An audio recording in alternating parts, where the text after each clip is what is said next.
Hi, glad you're here. I'm Suzanne Barrett Justis, and today we're going to be blocking in a red-winged blackbird into a painting that I started earlier this week.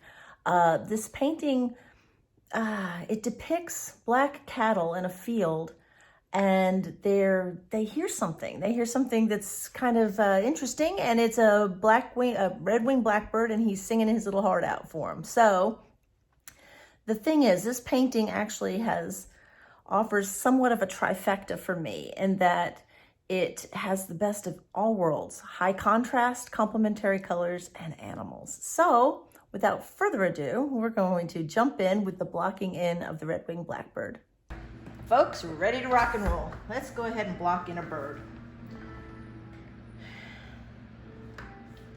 I get my paints here, and I'll talk you through it and tell you what I'm up to. Of course, I have a photo reference that's on my lap. It's just a little red-winged blackbird. And I generally have a palette out. I'm actually using Lamp Black. And I'll use a little bit of, especially in the blocking in stage, a little bit of linseed oil with some paint thinner, and I like to use Gamsol. And I'm just kind of getting in the shape of the bird.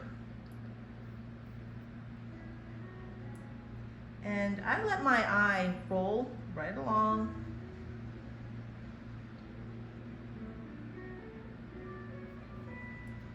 So sometimes it'll look really strange at first.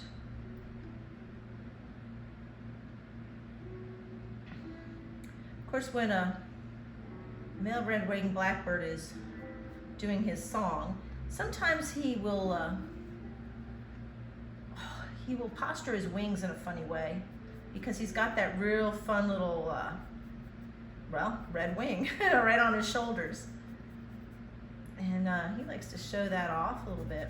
So sometimes I will use a very broad stroke, just a nice flat stroke. And right now this is just a very boring, flat black. And oftentimes I'll just go ahead and just a little bit, because I have a wet surface I'm painting into. I like to soften up the edges. I don't want it to look like a really harsh line.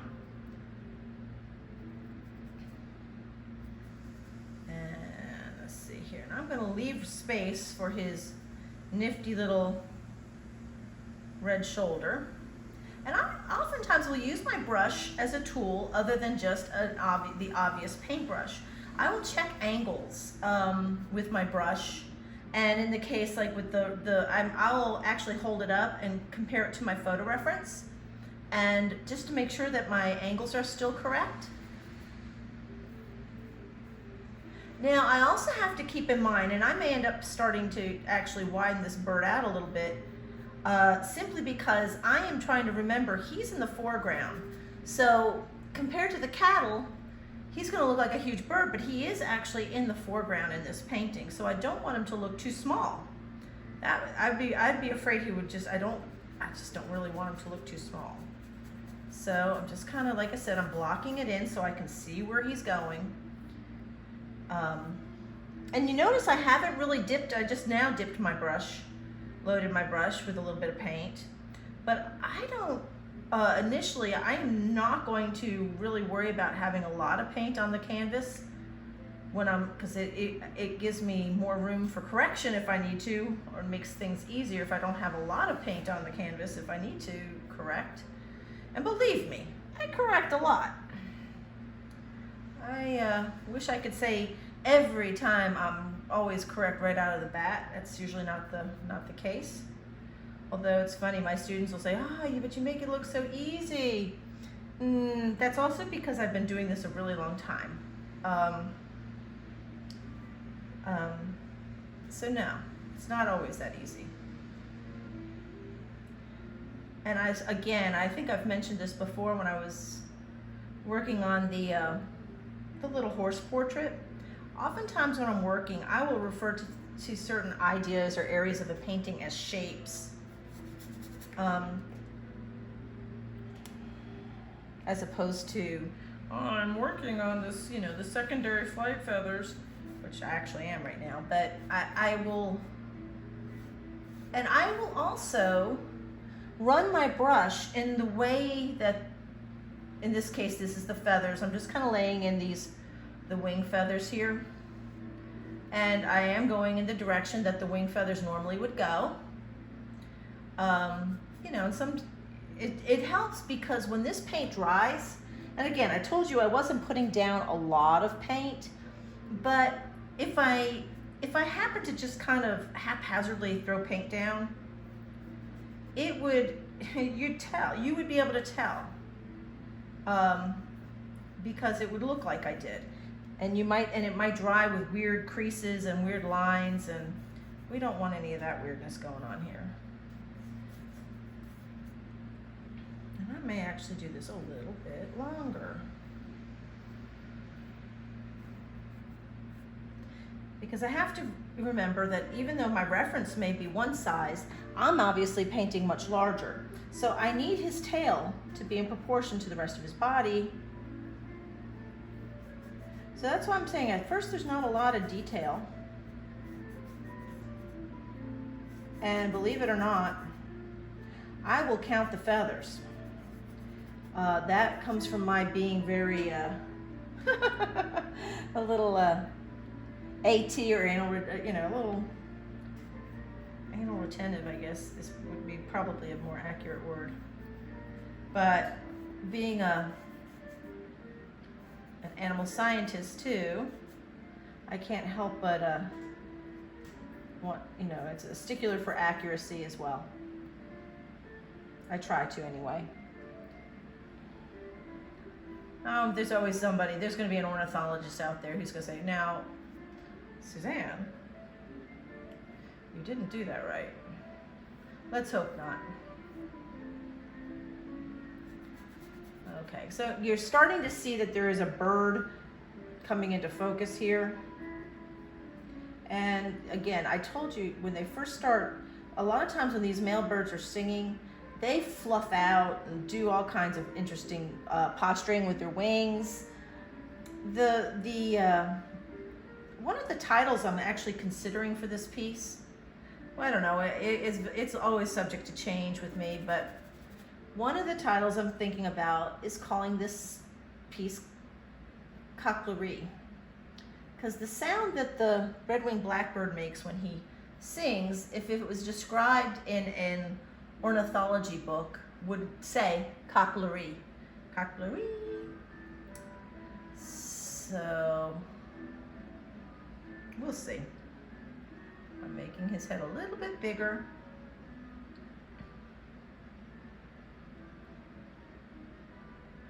I'm gonna go ahead and fill that in. And I am just leaving this area where the wing has its bright patch. You know, so he's actually, I want it to seem like he's giving audience to these cattle. That was my intent. So he's kind of doing a performance for them, and they come to listen. Now that bill is actually very shiny. And I'm just going to kind of suggest where it's going. He's got his mouth wide open. They have a very, very sharp little pointy bill. Obviously,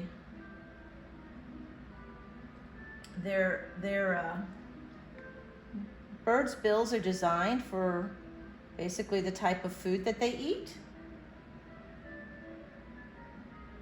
Now you'll see a lot of red-winged blackbirds near marshes. They like, you know, I always think of, you know, when you see cattails, you almost always will see red-winged blackbirds. Now, one bird species I was considering for this piece was a meadowlark. But, you know, I really wanted to stick with the blacks of the cattle and the bird, and knowing that, you know, this field could be close to a marshland. It's very flat, this field, and I think, you know what, my bird is going to be a red-winged blackbird because he's going to be near a marsh. And there. Okay, so I'm just going to suggest some highlights that might go in there. I'm using a color called King's Blue. It's one of my favorites. I love, love, love, love, love Michael Harding's King Blue. It's now, I don't know that I ever squeeze out a palette without it on my, without it on there. You know, all artists kind of, I'm sure, have their favorite colors. I'm just suggesting where these wings,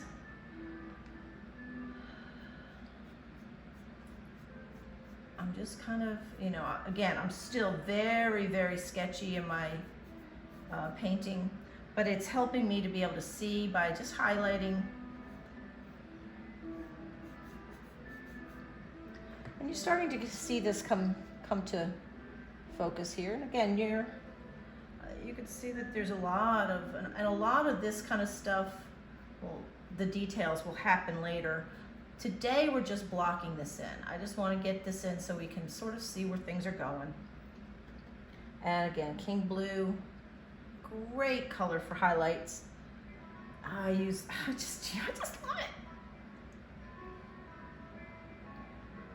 I'm using as far as a brush, today I'm using a number 4 Eclipse Filbert, one of the long Eclipse Filberts by Rosemary and Company. I really like her brushes. This is I'm a Filbert girl anyway. I hardly ever use brights or flats. Seriously, I have been known to do an entire painting, if it's a small piece, with one good Filbert. I think it's one of the most versatile brushes, but that's just me. It's what I like. And we're starting to see this, you know, I will put his feet in, but I don't know.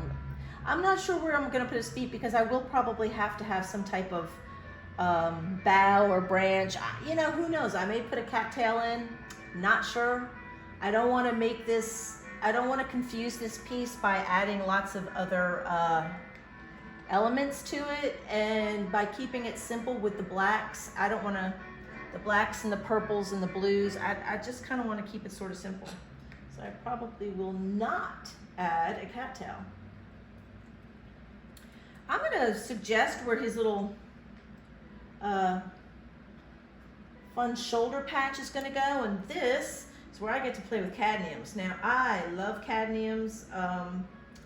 Oftentimes I will put those in first as to not muddy them up. His shoulder has no other color down in that patch, and so I am setting this right in there. I don't want the blacks to muddy it up either. So I'm setting that in there. I'm just kind of putting that in. And just, even that alone, does that not just, oh, I love it. Now, for those who are very health and safety conscious, a lot of artists have steered away from using straight CADs and have gone to using the hues. That's great, and that's fine if that's what you want to do. I, however, I'm old school. I do like my CADs, I will not lie. And speaking of CADs, I need some yellow CAD on my palette here. And I don't have it, and I thought I did. So just bear with me for just a second while I get me some. And I'm finding all other colors, but not the one I need. Oh, there it is, I see you. Now, obviously, I'm not changing the camera angle, and you cannot see my tabouret that is like really jumped up. One day I will take you on one of my studio tours, and you will see what kind of slob I am in my studio. And that the truth, everything will be revealed, and you'll be like, oh my God, she really is a pig. It's okay. I'm good with that. Okay, and how I just got French ultramarine blue all over my hand. But anyhow, all right, so I'm gonna lay in some of these, a little bit of a yellow cad in here. I've got the red cad, and I'm just gonna suggest right here where he might have some, just a little bit of, and I'll be able to do the detail on that later. But see, you can see that wasn't very hard. That was basically me laying this bird in, just kind of getting an idea where he's gonna go. I can't really do a lot more on him as I have to do the background. I've got to work on all this grass, and I've got these cattle haven't even been really, they've only gotten to the blocking in stage as well. So they've only been painted about the degree of painting that this bird had. So I generally work from the background to the foreground. And you can see today, like I laid in a little bit of grass up here. I don't know if you can see it from the camera angle, but there's a lot of grasses that have been laid in. I've got to lay in a lot more grass before I really can get into a lot of the detail with this guy. So what I'm going to do now is I'm going to switch over and probably start to paint more on the cattle. But for now, that's probably where I'm going to leave it with you guys. And hopefully I'll be able to pick up again tomorrow and show you more. So until then, I'll see you later. Okay, that's a wrap. Thank you for joining me today. I hope you enjoyed watching the red-winged blackbird starting to take form. That's just the blocking in stage, but tomorrow I should be able to add some details. So I hope you tune in for that. And be sure to tell your friends. If you're a subscriber, thank you very much. And if you're just checking me out right now, kind of feeling your way through here, I hope you subscribe as well. Thanks again, and look forward to some new things on the horizon. Looking at doing some online lessons, more time lapse, product reviews, all kinds of good stuff. So until next time, we'll see ya.